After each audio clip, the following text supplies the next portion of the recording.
Training कर रहे होते हैं, जब आप होटल मैनेजमेंट नए-नए आ रहे होते हैं, तो उस समय आपको सीखने का एक भूख रहता है एक अलग-सा कि मुझे ये करना है, मुझे ये भी सीखना है। तो जिस एरिया में आपको देखते हो कि ज़्यादा इंटरेस्ट आ रहा है, ये इंटरेस्ट हेलो भाई और बहनों, नया दिन, नई शुरुआत, फिर से वही रूटीन, बट आज ऑफ नहीं है। ठीक है, आफ्टरनून शिफ्ट है। लास्ट वीक मेरा मॉर्निंग शिफ्ट था, अभी आज आफ्टरनून शिफ्ट है, कल 10 बजे का शिफ्ट है। तो शिफ्ट लाइक अ जिगजैग, कभी ऊपर कभी नीचे, बट एनीवेज अब आदत सी होगी वैसे भी। So good morning guys and welcome आपका हमारे इस छोटे से चैनल पे। और कैसे हैं आप सब? मेरा आज दिन की शुरुआत अभी बस फ्रेश होके नहा के धो के हो गई है। ऑलमोस्ट यहाँ 11 बज चुके हैं already. So I have done everything जो भी मुझे करना था सुबह से, लेकिन अभी तक वही सेम रूटीन, ब्रेकफास्ट नहीं हुआ है यार, रोज का लेट ब्रेकफास्ट। अब आदत सी होगी लेट ब्रेकफास्ट करने की, ताकि लंच भी एक साथ ही हो जाता है। सो कल भी मैं वीडियो बना रहा था और एक किसी इंपॉर्टेंट टॉपिक पे भी मैं बात करना चाह रहा था, लेकिन हो नहीं पाया क्योंकि कुछ कारणवश मैं बाहर जाना पड़ा, मार्केट वगैरह थोड़ा घूमने दोस्त के साथ। सो हो नहीं पाई वो बात, लेकिन आज वो बात होगी डेफिनेटली। सो पहले मैं ब्रेकफास्ट कर लेता हूँ, उसके बाद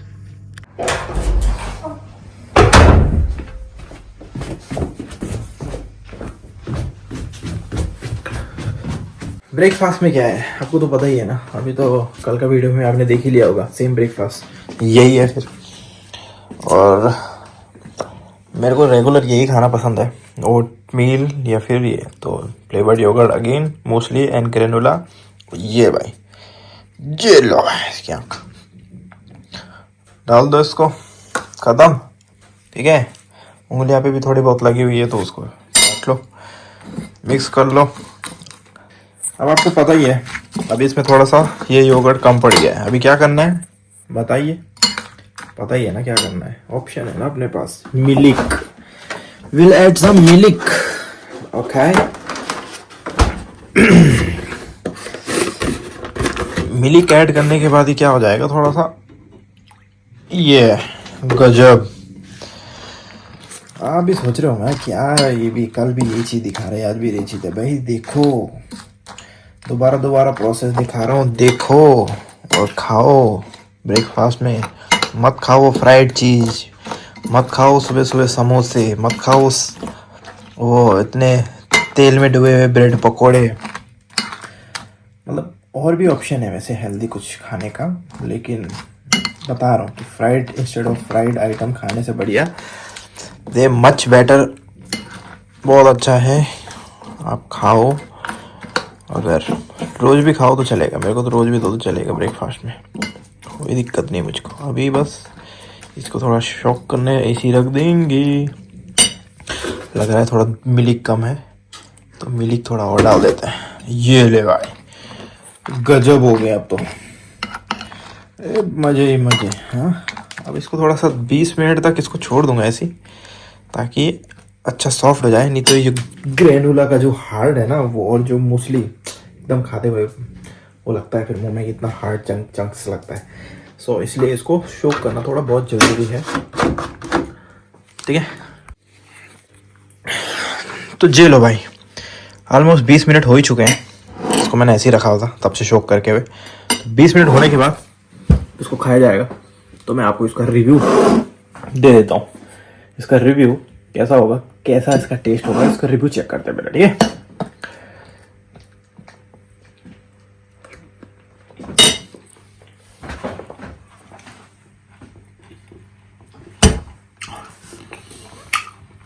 ओह गजब। मुझे योगर्ट का जो फ्लेवर, खैर मैं तो फ्लेवर्ड योगर्ट यूज़ कर रहा हूँ इसलिए, चंक्स, मूसली, ग्रेनुला जो कंबाइंड होकर जो मिक्सचर बनाया ना। अगर आप प्लेन योगर्ट यूज़ करते हैं तो थोड़ा सा हनी ऐड कर सकते हैं। मैं फ्लेवर्ड योगर्ट यूज़ कर रहा हूँ, इसलिए मुझे हनी डालने की कोई आवश्यकता नहीं है। बाय द वे ये रिएक्शन मेरा आपको दिखाने के लिए ऐसा था, अदरवाइज मैं तो डेली खा रहा हूँ, तो मेरा क्या रिएक्शन होगा यार। बढ़ा एक बात है, पहली बारी में आपको अच्छा नहीं लगेगा, दूसरी बारी में भी अच्छा नहीं लगेगा, आपको हैबिट डालनी पड़ेगी खाने की, तब आपको अच्छा लगेगा ये। गजब, मज़ा आ गया भाई। क्या रिव्यू देता हूँ मैं, नहीं?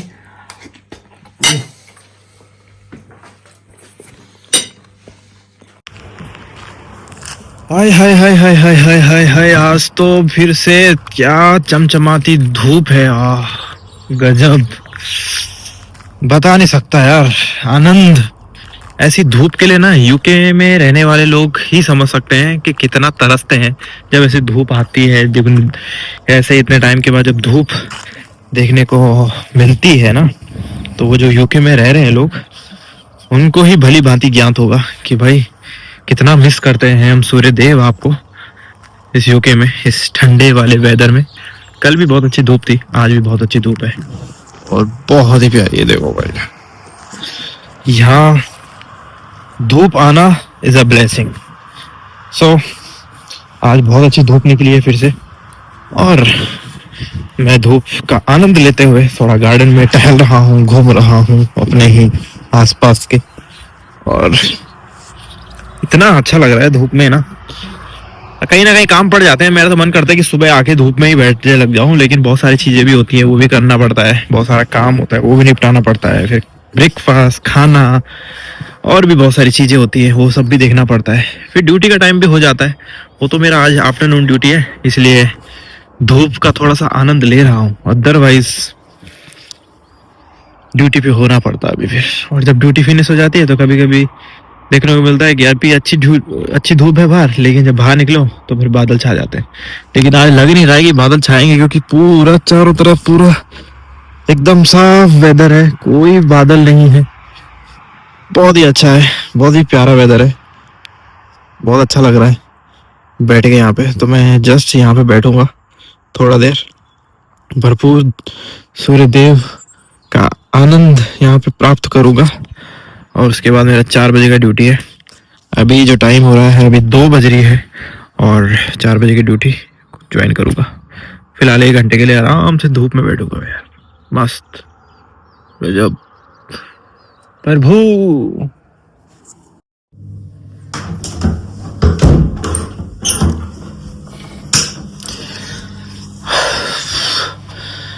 आज तो भाई पूरा इतना मस्त धूप थी ना, आज इतनी मस्त। अभी बस जस्ट रूम पे आ रहा हूँ अपने, और बहुत अच्छी थी आज धूप। बहुत देर से बाहर ही बैठा हुआ था, नो किसी डिस्टरबेंस के साथ, कोई, मैं और मेरा एक दोस्त दूसरा बाहर में बैठे हुए थे, मस्त ढंग से एकदम धूप सेक रहे थे, एकदम आनंदमय पूरा। आज इतना साफ वेदर है ना, मज़ा आ गया धूप सेक के यार। अभी बस रूम पे आ रहा हूँ क्योंकि मेरा ड्यूटी भी स्टार्ट होने वाला है, अभी थोड़ी देर बाद मैं ड्यूटी जाऊँगा। सो ये कुछ ज़्यादा सफ़ेद नहीं आ रहा है कि मैं ज़्यादा गोरा हो गया हूँ, पता नहीं चल रहा यार। ऐसा लग रहा है बहुत वाइट आ रहा हूँ मैं, जैसे कि मैं गोरा, छोड़ो यार। इम्पोर्टेंट मैं आपको बताना चाह रहा हूँ कि भाई एक चीज़, इम्पोर्टेंट बात मैं आपको बात शेयर करने वाला हूँ। कुछ दिन पहले ही मेरे को किसी ने मेरे को मैसेज किया इंस्टाग्राम पे। बहुत मैसेज आते रहते हैं भाई लोग, आपके मैसेजेस आते रहते हैं मुझको, और मैं उसको देखता हूँ, रिप्लाई भी करता हूँ, पूछते रहते रहे यहाँ यूके वगैरह के बारे में। बट कुछ दिन पहले एक मैसेज मुझे प्राप्त हुआ किसी भाई के ज़रिए से इंस्टाग्राम पे। सो मुझे लगा कि नॉर्मली एज़ यूजुअल जैसे सारे लोग पूछते ही हैं कि यूके में जॉब वगैरह वगैरह, नॉर्मली इसके बारे में पूछते रहते हैं। लेकिन उस बंदे का जॉब से रिलेटेड क्वेश्चन नहीं था, उसका बंदे का ये पूछना था मुझसे, अभी वो रिसेंटली होटल मैनेजमेंट कर रहा है और उसका होटल मैनेजमेंट पूरा होने वाला है, शायद अभी ट्रेनिंग कर रहा है, कुछ महीनों के बाद उसका होटल मैनेजमेंट कंप्लीट हो जाएगा। और वो मुझे मैसेज करके पूछता है बड़े प्यार से कि मैं किचन लाइन में जाना चाहता हूँ, बट मुझे समझ नहीं आ रहा है कि कौन सी कुजीन में मैं काम करूँ, कौन सी कुजीन मुझे चूज़ करनी चाहिए ताकि मैं यूरोप कंट्री या फिर जैसे यूके फॉरेन कंट्री में मैं मूव हो सकूं, किस में ज़्यादा अपॉर्चुनिटीज़ है। ठीक है, सो फिर मैंने उसका रिप्लाई दिया, उसको समझाया, बात किया, उसको मैसेज में ही किया बात। सो मैंने सोचा कि आपके साथ भी शेयर करूं जो बातें मैंने उसको बताई है, शायद आपके कहीं हेल्पफुल होए, और अगर नहीं हुई तो मुझे माफ़ कर दीजिए। तो मैंने उसको बोला सिंपल है यार, जब ऐसा होता है ना तो पहले तो आपको ये देखना है कि पहले आपका एरिया ऑफ इंटरेस्ट क्या है, आपको इंडियन में ज़्यादा अब आप होटल मैनेजमेंट कर रहे हैं, ट्रेनिंग कर रहे हैं, तो उस दौरान आपको पता लग ही जाता है ना कि आपको कहाँ आपकी इंटरेस्ट कहाँ बढ़ रहा है। आपको कॉन्टिनेंटल मतलब इटालियन में जाना है, चाइनीज़ में आपका इंटरेस्ट बढ़ रहा है, काम करने पे एक होता है ना एक अंदर से एक, क्योंकि जब आप ट्रेनिंग कर रहे होते हैं, जब आप होटल मैनेजमेंट नए नए आ रहे होते हैं, तो उस समय आपको सीखने का एक भूख रहता है एक अलग सा, कि मुझे ये करना है, मुझे ये भी सीखना है। तो जिस एरिया में आपको देखते हो कि ज़्यादा इंटरेस्ट आ रहा है, इंटरेस्टिंग लग रहा है, यहाँ काम करने में आपको मज़ा आ रहा है, आपको इंडियन में काम करने में मज़ा आ रहा है, तंदूर में काम करने में मज़ा आ रहा है, तो वहाँ काम करिए। आपको इटालियन में काम करने में मज़ा आ रहा है, क्योंकि कॉन्टिनेंटल में काम करने में मज़ा आ रहा है, तो वहाँ काम करिए। तो पहले तो मैंने उसको ये बताया, बट फिर भी अगर कोई बात उसने ये पूछा कि मुझे फॉरेन कंट्री में जाना है, फॉरेन कंट्री में मूव होना है, तो मुझे कौन सा कुजिन चूज़ करना है, तो उस चीज़ के लिए मैं यही कहना चाहूँगा आप सबको भी, और उस दोस्त को भी जिसने भी मुझे ये मैसेज पूछा था। और मैं यही बोलना चाहूँगा, अगर फॉरेन कंट्री में मूव होना है, अगर आप हॉस्पिटैलिटी लाइन से हो और अगर आप शेफ़ हो, तो मुझे लगता है कि शायद आपको western food, continental, Italian, French, इस कुजीन में आपको मूव होना चाहिए। क्योंकि इस कुजीन में इसलिए मैं बोल रहा हूँ क्योंकि देखो, इंडियन भी कोई बुरा नहीं है, कुजीन नहीं है। India is the best cuisine, आप उसमें जा सकते हो और बहुत सारी अपॉर्चुनिटीज़ भी मिलती है फॉरेन कंट्री में मूव होने के लिए, इंडियन कुजीन के लिए। लेकिन मुझे क्या लगता है मेरे एक्सपीरियंस के हिसाब से कि वेस्टर्न कुजीन का आप अगर काम सीखते हो, और जैसे कॉन्टिनेंटल, अभी इटालियन, फ्रेंच, इन सब का काम सीखते हो, और अगर आप मूव होते हो फॉरेन कंट्री में, उसमें आपको अपॉर्चुनिटीज़ ज़्यादा मिलेगी। क्योंकि हर जगह यहाँ बाहर जो है मोस्टली इंडियन भी हैं, कॉन्टिनेंटल भी है, बट हर जगह इनका नॉर्मल जो लोकली फूड रहता है, जैसे यहाँ हूँ मैं यूके में, तो इनका यहाँ का फूड भी रहेगा ही रहेगा 110%। अगर इंडियन फूड रहेगा तो continental, European, western, French, Scottish, ये लोकल का जो फूड है ये तो रहेगा ही रहेगा। तो ये हर जगह रहेगा, इनकी डिमांड थोड़ा ज़्यादा रहेगी। मतलब ये हर जगह आपको बेसिक काम तो करना ही पड़ेगा। तो आपको मतलब इंडिया से अगर आप काम सीखते हो, इंडिया में अगर आप कॉन्टिनेंटल, यूरोपियन कुजीन, किसी भी कुजीन में आप काम करते हो, 1-2 साल आप टाइम देते हो, तो आप बाहर की यूरोप कंट्री में, किसी भी कंट्री में मूव होते हो, तो आपका एक बेस रेडी रहेगा कि आपने काम किया है, वो हार्ड वर्क आपने वहाँ जो दिया है ना, तो आप कहीं भी मूव कर सकते हो और कहीं भी काम कर सकते हो। क्योंकि इंडिया में तो आपको पता है हॉस्पिटैलिटी कैसी है, लाइन है, घिसा घिसा के मार देते, बट सीखता भी वैसा ही इंसान, ताकि वो मूव कहीं भी दूसरी जगह भी होता है तो एकदम स्ट्रॉन्ग बंदा बन के निकल जाता है कहीं ना कहीं। डायरेक्ट आप यूरोप कंट्री में जंप करोगे ट्रेनिंग के बाद और सीधे यहाँ आके काम सीखोगे, तो आपको बेसिक नॉलेज नहीं मिलेगा इतना। यहाँ थोड़ा बहुत रेडीमेड खाना, आपको बेसिक अगर आपको सीखना है तो पहले आपको 1-2 साल इंडिया में तो काम करना ही पड़ेगा। और मुझे लगता है कि शायद कॉन्टिनेंटल, यूरोपियन, वेस्टर्न फूड में आपको जाना चाहिए अगर आप सोचते हो कि आपको यूरोप कंट्री में मूव होना है तो। क्योंकि हर होटल में, हर जगह, यहाँ भी आपको यूरोपियन खाना तो बनाना ही पड़ेगा। और अगर आपको बेसिक नॉलेज नहीं होगी तो आप कैसे बनाओगे, है ना। मेरा बोलने का मतलब आपको बेसिक, जैसे कि फ्रेंच में है आपको सॉसेजेस कैसे बनाना है, मदर सॉसेज हैं, है ना, बहुत सारी चीज़ें। इटालियन में है पास्ता कैसे बनाना है, ठीक है। तो आपको बेसिक नहीं पता है कि कैसे कैसे बनेगा, तो जब आप बाहर जाओगे किसी भी कंट्री में, यूरोप में काम करोगे, तो आपको कैसे पता होगा कि भाई मेरे को ये कैसे बनेगा, इसका बेसिक ही नहीं पता होगा। तो बेसिक होना भी बहुत ज़रूरी है, मुझे ये लगता है। और इंस्टेड ऑफ और अदर कुजीन के हिसाब से अगर आप मूव होते हो यूरोप कंट्री में, तो मुझे लगता है यूरोपियन, वेस्टर्न कुजीन आपको आना चाहिए। ऐसा नहीं बोल रहा हूँ कि सिर्फ आप इंडियन में कॉन्टिनेंटल काम उसी में ही काम करो, हर आपको इटालियन में भी काम आना चाहिए, हर चीज़, पास्ता से लेके और जो भी है हर, और इंडियन और भी कुजीन का भी काम सीख सकते हो, इंडियन का भी बेसिक नॉलेज ले सकते हो। और जिनका पूरा का पूरा इंटरेस्ट है आपको कि इंडियन ही में जाना है, तो वो भी कर सकते हैं। ऐसे नहीं है कि अपॉर्चुनिटी इंडिया की वैकेंसीज नहीं आती है, यहाँ पे बहुत सारी आती है, लेकिन मुझे कहीं ना कहीं लगता है कि कॉन्टिनेंटल की ज़्यादा अपॉर्चुनिटीज़ है। हर होटल में वेस्टर्न फूड होता ही होता है। आप अगर कहीं ट्राई करोगे तो, जैसे कि हमारा होटल है, ठीक है, जहाँ मैं काम करता हूँ, वहाँ भी पूरा, यहाँ पे कोई इंडियन खाना नहीं है, यहाँ पे पूरा स्कॉटिश, लोकल और इटालियन खाना, वेस्टर्न फूड ही है। तो ऐसे ही बहुत सारे होटल्स यहाँ पे भी ऐसे भी हैं जो यहाँ पे इंडियन खाना भी नहीं है, बट बहुत ऐसे भी रेस्टोरेंट होटल है जहाँ पूरा रेस्टोरेंट सिर्फ इंडियन ही इंडियन है, बट मोस्टली यहाँ पे यूरोपियन फूड ही ज़्यादा है ना, जो यहाँ के लोकल फूड हैं या फिर इटालियन हो गए, ये सब ज़्यादा है। तो इस वजह से मैं बोल रहा हूँ कि ज़्यादा अपॉर्चुनिटीज़ ज़्यादा कॉन्टिनेंटल में है।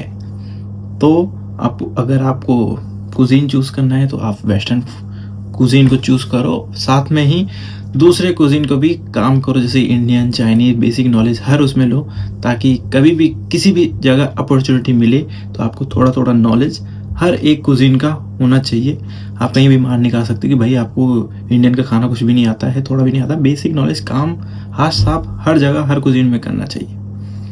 तो यही मेरी एडवाइस आप सबके साथ भी शेयर कर रहा हूँ, और जिस बंदे का मुझे मैसेज आया था उसको भी मैंने यही समझाया था, तो वो बंदा भी समझा कुछ हद तक, और उसको भी मैंने यही बोला कि भाई वेस्टर्न कुजीन में जाओ, इटालियन अगर मिलता है इटालियन में जाओ, कॉन्टिनेंट में काम मिलता है कॉन्टिनेंट में जाओ। एटलीस्ट बेसिक अपना बेस अपना रेडी करो, मजबूत करो उस चीज़ को। धीरे धीरे अपॉर्चुनिटी मिलेगी तो इटालियन में जाओ, धीरे धीरे अपॉर्चुनिटी मिली तो फ्रेंच में जाओ, साथ साथ में अपना इंडियन भी काम सीखते रहना।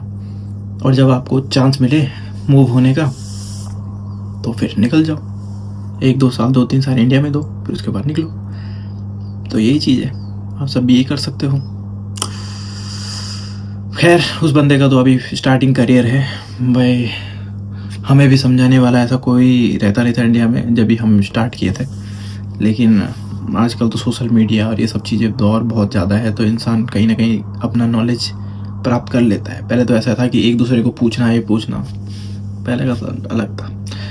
तो दैट्स ऑल, मेरा ड्यूटी का टाइम भी हो चुका है और अब मैं रेडी होता हूँ, फिर मैं जाता हूँ। मिलते हैं आपको अगली वीडियो में, तब तक के लिए bye bye, take care and see you tomorrow.